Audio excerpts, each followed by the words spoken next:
tudo bem? Hoje vamos falar sobre sintaxe do período simples. A sintaxe, ela é a ciência que estuda a função da palavra dentro da frase. Já o período simples é aquele que só tem uma oração, ou seja, só tem um verbo. Nesse primeiro exemplo, temos a frase: a menina estudou muito. Estudou é o verbo, portanto, há apenas uma oração.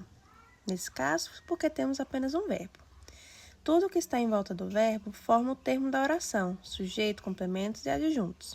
E agora sim a gente vai ver como funciona essas funções dentro desse período. O complemento nominal, ele complementa o sentido de um nome.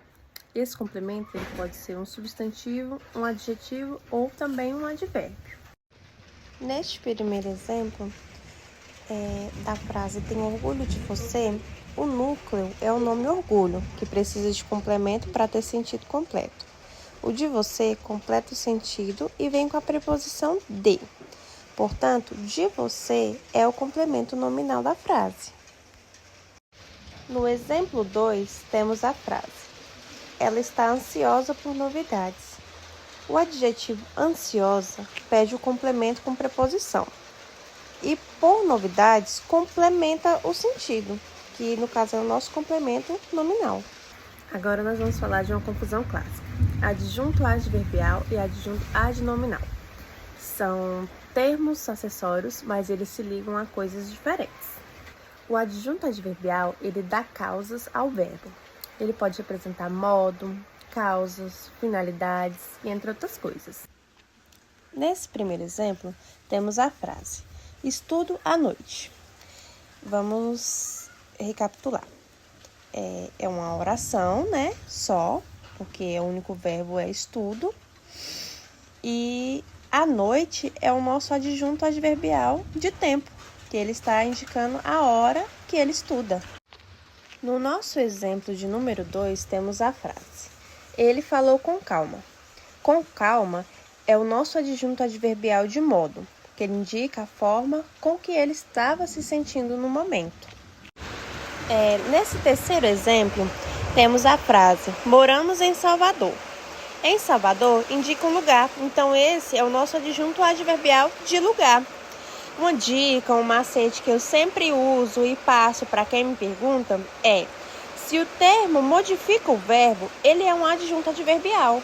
Agora a gente vai falar de um adjunto adnominal. Ele sempre vem acompanhado de um nome, ou seja, de um substantivo. E ele sempre dá uma ideia de posse, de especificação, e entre outras coisas. Vamos falar do exemplo de número 1. O caderno do aluno está na mesa. O do aluno, ele está ligado ao substantivo caderno. Por isso, então ele é um adjunto adnominal, que está indicando posse. No nosso segundo exemplo, temos a frase: as flores do jardim estão lindas. O do jardim, ele especifica de onde são as flores, e também é um adjunto adnominal. Então, vamos aqui para um resumo rápido. Se liga a nome, é adnominal, ou se liga ao verbo, ele é adverbial. Agora a gente vai falar sobre aposto e vocativo. Esses dois aparecem muito em texto e eles precisam ser bem diferenciados. O aposto, ele identifica, explica ou resume outro termo dentro da oração. No primeiro exemplo, temos a frase: Machado de Assis, grande escritor brasileiro, escreveu Dom Casmurro. A parte grande escritor brasileiro, ele explica quem é Machado de Assis, portanto, esse é um aposto explicativo. Já no nosso segundo exemplo, a frase "o livro Dom Casmurro é um clássico", Dom Casmurro, ele identifica qual é o livro, né, de qual é a característica que ele está falando aí. Então, isso daqui é um aposto especificativo. No nosso terceiro exemplo, temos a frase: cidades, praias, montanhas, tudo me encanta no Brasil. O tudo, ele resume os elementos da frase, né, que ele estava citando anterior. No caso, citando a natureza, a fauna, a flora e etc. Por isso, então, é um aposto resumitivo. Já o vocativo, ele não tem função sintática dentro da frase. Ele é usado para chamar, interpelar, chamar por alguém. Aí uma dica: ele quase sempre vai vir acompanhado de uma vírgula. Esse daqui, como ele é bem mais simples, eu vou deixar somente um exemplo. Na frase Maria fecha a porta, Maria é apenas o chamado, então esse é o vocativo. Aí dá para perceber que ele está aí separado por uma vírgula.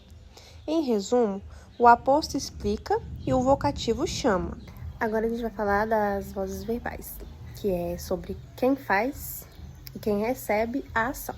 Como primeiro exemplo, eu vou deixar a voz ativa, que a gente pode resumir na frase. O aluno fez a atividade.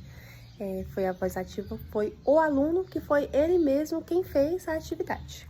Na voz passiva, quem recebe a ação. Por exemplo, o exercício foi feito pelo aluno. Nesse caso aí, o sujeito é o exercício. Ele sofreu a ação de outra pessoa. Então, no caso, ele recebeu a ação. Ele foi feito por um aluno. Então, nesse caso aí, temos um bom exemplo de voz passiva. Ele recebeu a ação de outra pessoa. Na voz reflexiva, a pessoa faz e recebe a ação ao mesmo tempo. Por exemplo, o aluno se elogiou. Ele fez a ação, reconheceu e se elogiou. Então, foi a mesma coisa ali, feita e recebida por ele mesmo. Isso aí é bem simples da gente entender.